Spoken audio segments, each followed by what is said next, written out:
Shalom and welcome to the new Jewish Pro-Life show. I'm Cecily Routman, founder and president of the Jewish Pro-Life Foundation, and it's been a while since I've been in front of the camera. It's just been a very hectic, overwhelming time, and I'm glad to be back. First thing out of the gate, I do want to thank our new donors. It's really delightful and so encouraging to meet you, and I appreciate every single dollar that comes our way to help us carry our life-affirming message into the Jewish community. So thank you so very, very much. At the Jewish Pro-Life Foundation, we're saving Jewish lives and healing Jewish hearts by providing the Jewish community with much-needed pro-life education, pregnancy care and adoption referrals, and healing after abortion. Well, we all know that since the Supreme Court leak of the Roe decision, that the pro-abortion Jewish community has become fanatical in their opposition to any even hint of overturning Roe. And it's been very disturbing and disheartening to receive email after email after email from our friends alerting us to the next opinion piece or article in Jewish media lambasting the possible overturning of Roe. It's just so embarrassing and disturbing for us because, of course, we don't agree. I want to talk a little bit about that and then share some positive news with you today. I wrote an essay about the overreaction in the Jewish abortion community in our last newsletter, so I want to share that with you now, go over some of that information with you. Here was our newsletter on May 6th, last week, and we called it No Difference Between 99+% of Abortions and the Ovens of Auschwitz. So our newsletter's title this week comes from Kavshiel, the angel who conquers evil. He's been wonderful. It puts into words our unease and distress as we watch and listen and read Jewish abortion radicals protesting abortion limits. To me, they sound like Nazis in Germany opposing the liberation of the concentration camps and the mass extermination of the Jews. These misguided abortion radicals and their insensitive sympathizers don't recognize the need to extend 14th Amendment protection rights to children in the womb, nor do they realize that opposing legal limits on child murder might well result in no legal limits on Jewish genocide. Again, after all, parasites are parasites wherever they reside, and it's vitally important to exterminate them so they don't interfere with bodily autonomy or infect the gene pool. And then I went on to say that the NCJW, National Council of Jewish Women, pro-abortion radicals' short-sighted interests and shameless disregard for the health and safety of babies and their mothers embarrasses us. We are worried, too, that their public declaration that it is a Jewish value to kill children incites Jew hatred already on the rise. The power of propaganda that has dehumanized the child in the womb and redefined child murder as health care explains some of this madness. Concern and compassion for at-risk women without a grounding in Torah's life-affirming principles drives it, too. Unprincipled statements from Jewish rabbinical authorities more interested in preserving donor loyalty than protecting innocent children from torture and death do nothing to dampen the fanatical hordes. We remind our readers once again that Judaism in no way sanctions child murder, and that saving a life is the paramount value of Judaism. We were the first religion in human history to sanctify human life from conception. Our allowance for taking the unborn child's life is severely limited to the less than 1% of pregnancies that pose a serious threat to the mother's life. This practical but rare exception is included in every pro-life law. Abortion protesters omit that fact when they scream that states will outlaw abortions if Roe goes into the dustbin of history where it belongs. At stake here is billions of dollars of profit from the sacrifice of human beings. Abortion industry profiteers manipulate clueless Jewish protesters into perpetuating the Holocaust of the Jews and the ongoing genocide of millions of innocent babies. As the horror show unfolds, we offer a loving hand to anyone who has misgivings about their participation in this godless agenda. Our Jewish pro-life family extends a warm welcome to anyone who wants to come home. We envision a new paradigm where all life matters, where Jewish women, organizations, and rabbis use their resources to protect and defend the lives of preborn babies, and where families and communities prosper and thrive under the grace of a merciful and forgiving God. And I always sign it, Cecily, may there be abundant peace from heaven and good life upon us and upon all Israel. Amen. And I'm just going to stop this for a moment and come back to it. I was meditating on this perspective about pain and how, many of us are wounded in some way. And I heard a gentleman say this week that he said, pain that is not transformed is transmitted. So when I look at our Jewish brothers and sisters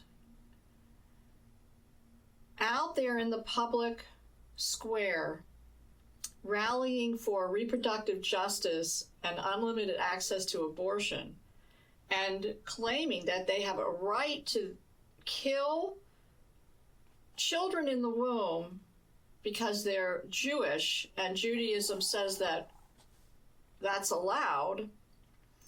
When I see these Jewish protesters out there with their miserable, mean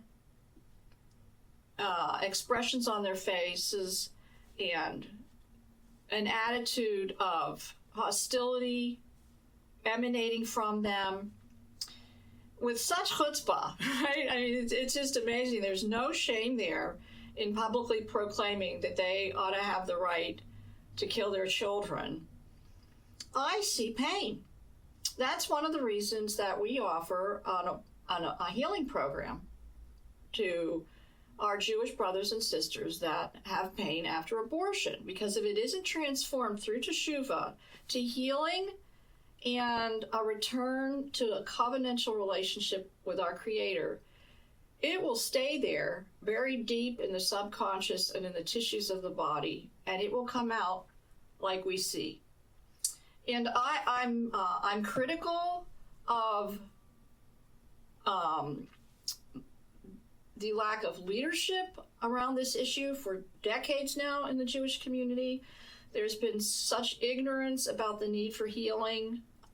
It's not unusual for either A, to not bring up the topic for fear of offending someone in shul that has had an abortion, or I would say offend someone sitting in shul, because there's a lot of Jewish women that have had abortions or Jewish men that have paid for them. There's a lot of Jewish parents that have refused to support their daughters and their daughter's unplanned pregnancy, and the daughter has felt that she has no other choice but to visit an abortion clinic and terminate that child and that grandchild. There's been such a lack of leadership and such a lack of understanding. So they either don't say anything, like I said, or they scream from the pulpit that abortion is a religious right and a Jewish value, which is, to me, blasphemy. And it's so corrupted. It's such fake Judaism. So we get those two polar opposites, and both are really based in either ignorance or pain, or a self-centered preoccupation with one's own station in life. I mean, certainly because rabbis are paid by their congregations, they have to go along with the majority of what their congregation might believe. And when it comes to abortion, well, there you go. And I'm going to share now with you some of the press releases that came out about the road leak from Jewish organizations. And if you haven't seen the newsletter, it's very interesting what we're seeing, and it's not a surprise. So let me go share that with you now. The first press release that I'd like to share with you is from the Coalition for Jewish Values, and we're really glad to share it because it was very positive and balanced. So this is what Rabbi Mencken and his group of rabbis had to say. On May 3rd, 2022, rabbinic group rejects distortion of Jewish view on fetal life. Following declarations from partisan Jewish individuals and organizations claiming that restrictions on abortion represent a specific Christian belief that would limit the ability of Jews to practice their religion, the Coalition for Jewish Values issued the following statement. As stated in the CJV White Paper on Abortion, the Jewish Bible identifies human life as a soul placed, breathed within a body by God Himself with inestimable sanctity and value. That is the authentic Jewish view as determined by rabbinic texts and legal codes stretching back to Sinai.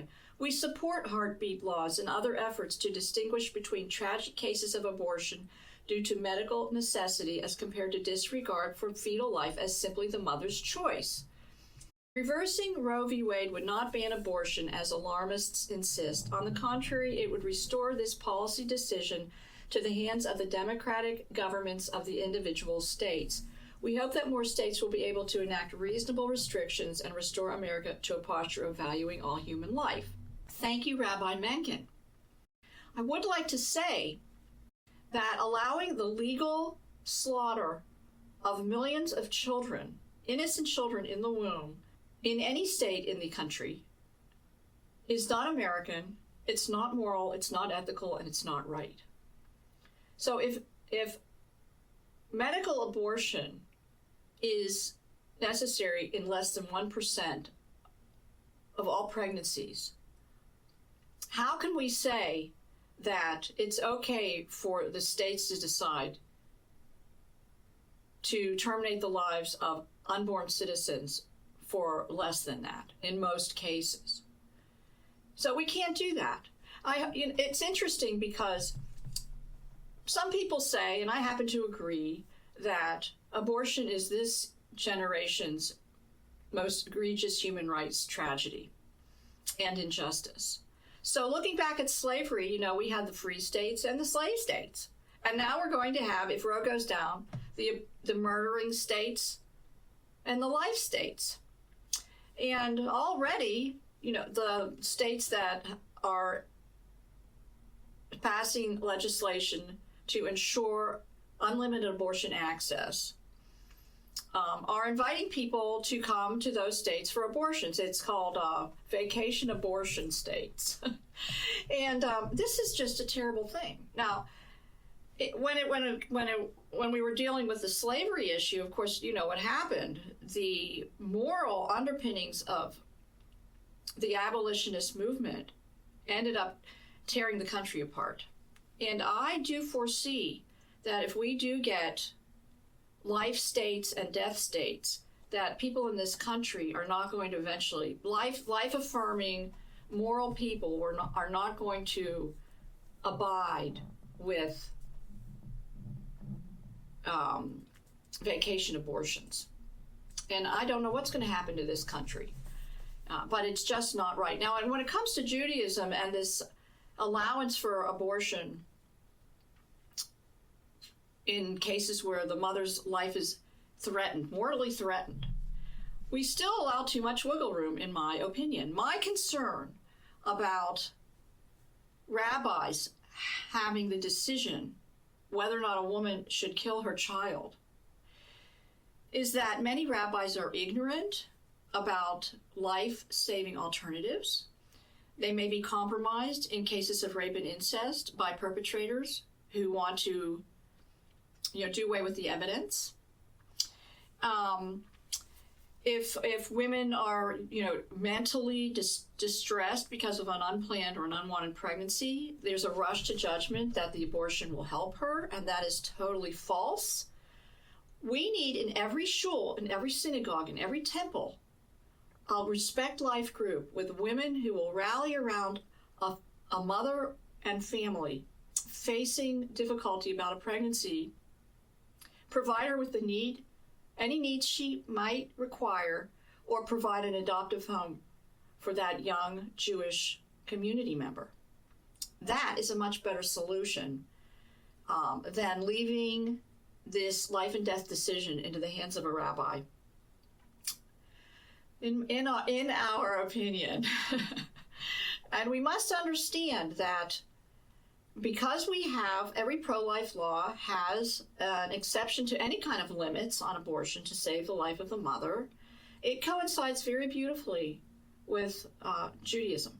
That's a practical, pragmatic approach to the very rare exception to the almost universal prohibition against abortion in Judaism. So, going on now, I'm going to go back to the newsletter. I want to share a few more articles with you. This is interesting. The Forward sent out a newsletter. It was extremely disturbing. Forwarding the News with Benjamin Cohen. The first piece in the newsletter was Roe v. Wade and Jewish leaders saying, "It's horrifying. Jewish leaders react to news that Supreme Court on verge of overturning Roe v. Wade." And I'm just going to read a little bit of this because it is so disturbing. It makes me sick just reading it. It talks about the leak and that Justice Alito said that Roe was egregiously wrong from the start. And then it goes on to say, supporters and opponents of abortion rights immediately flock to the Supreme Court steps and social media. Judaism allows and requires abortion in many circumstances, tweeted Belimi Marcus, an Orthodox nurse practitioner and professor. An overturned Roe will result in Jewish women everywhere being unable to practice their religion. And then, of course, from Rabbi Daniel Ruttenberg, a leader of the National Council of Jewish Women's Rabbis for Repro initiative, echoed those sentiments. Abortion bans are a violation of religious freedom, she tweeted, as well as a violation of dignity, autonomy, and basic human rights. It's horrifying, said Rabbi Rachel Barenblatt, known as the Velveteen Rabbi.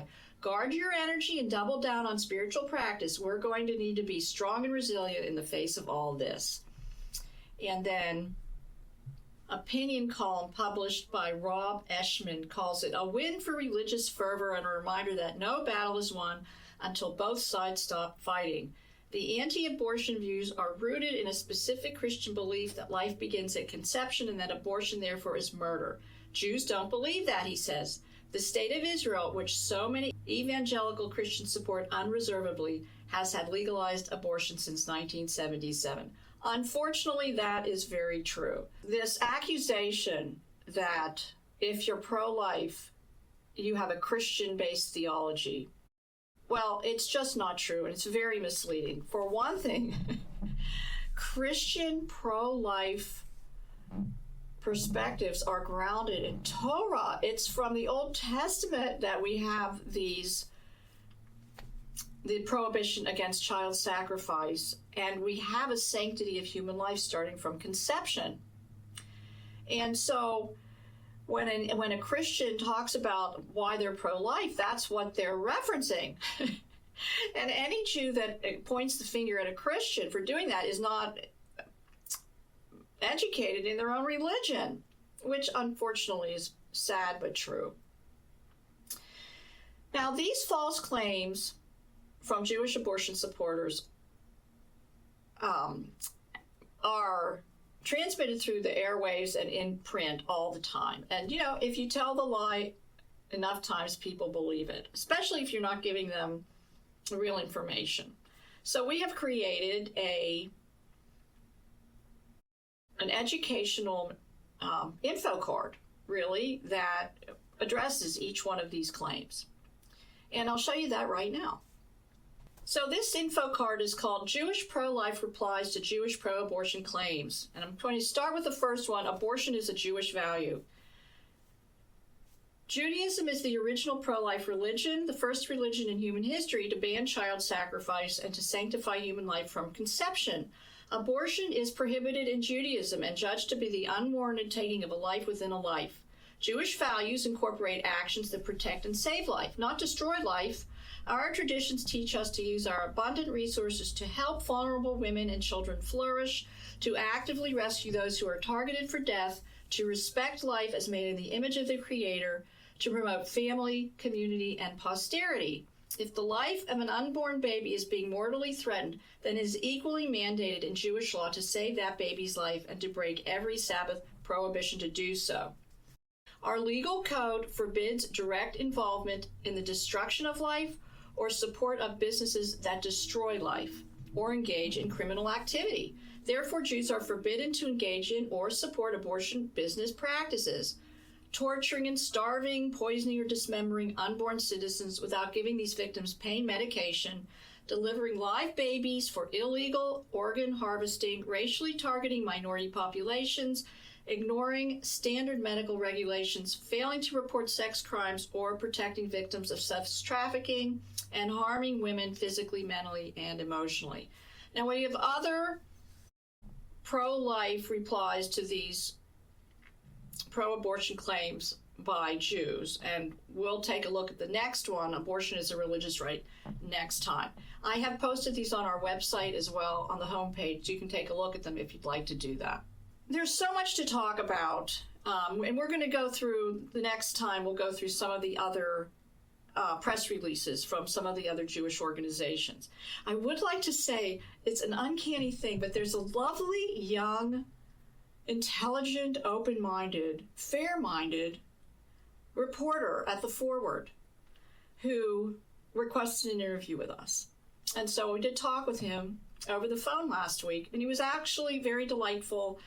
And when I asked him how it was that he got the permission to interview us, he said, well, it wasn't easy. But in the end, he convinced his editors that our perspective was worthwhile. Now, we'll have to see if the content is published or not. I give him a lot of credit for trying. You know, that's just a really great improvement there. It's the Forward is, well, it's an echo chamber for sure.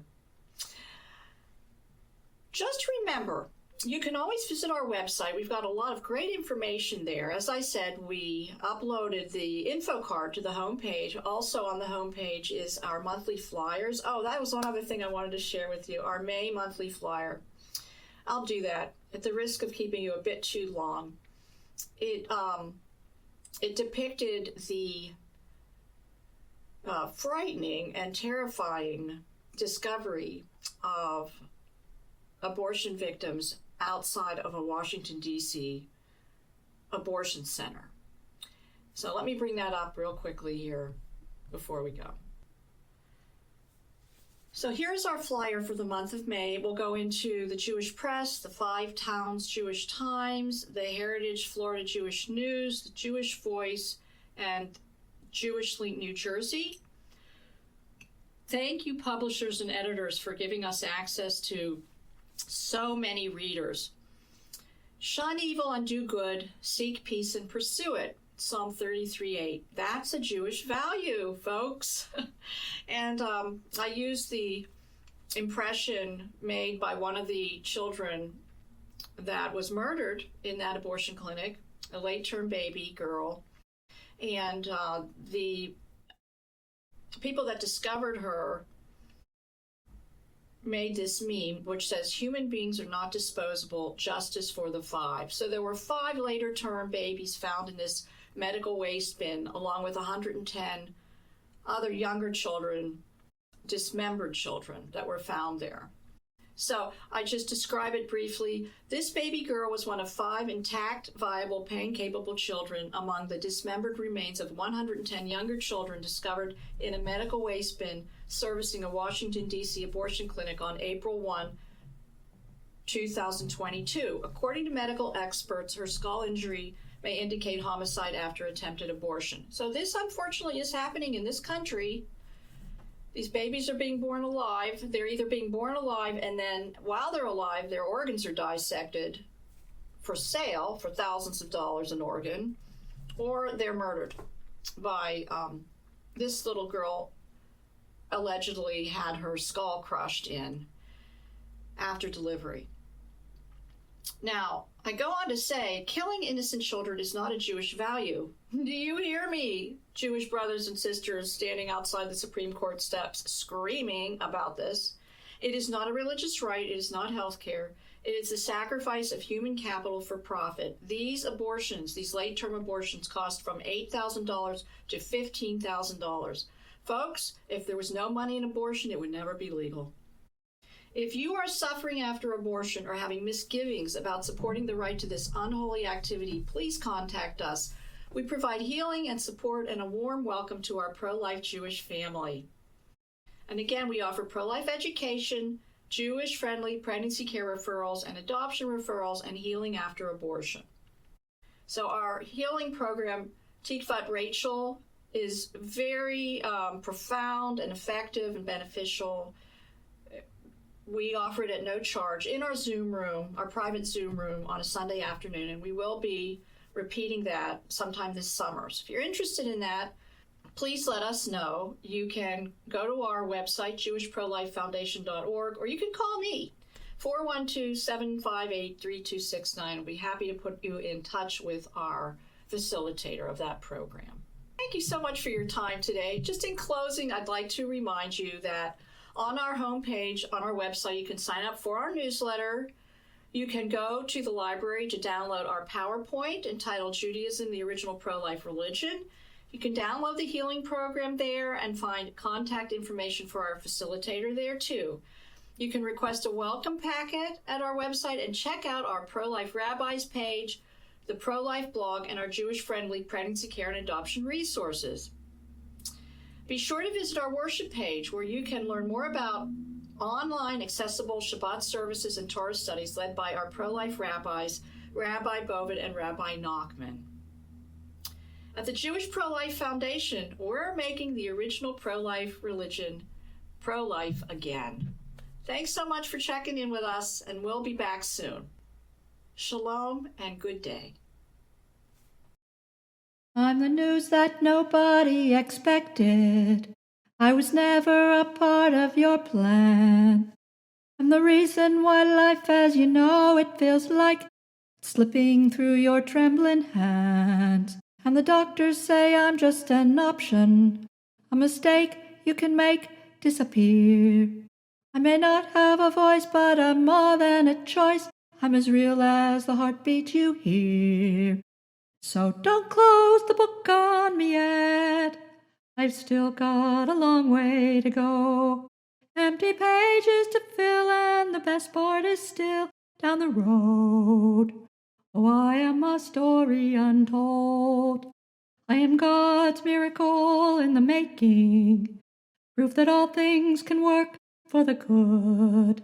I am fingers and toes, and heaven already knows the name you pick out for me already belongs to me. So don't close the book on me yet. I've still got a long way to go. Empty pages to fill, and the best part is still down the road. Oh, I am a story untold. Every life is sacred, and every life is a gift, and every life deserves a chance to live. I know you're scared, I know you're scared, I know you're scared right now. But when you hear my first cries and when you look in my eyes, you'll understand why you brought me to life. So don't close the book on me yet. I've still got a long way to go. Empty pages to fill, and the best part is still down the road. Oh, I am a story untold. May there be abundant peace from heaven and good life upon us and upon all Israel. Amen.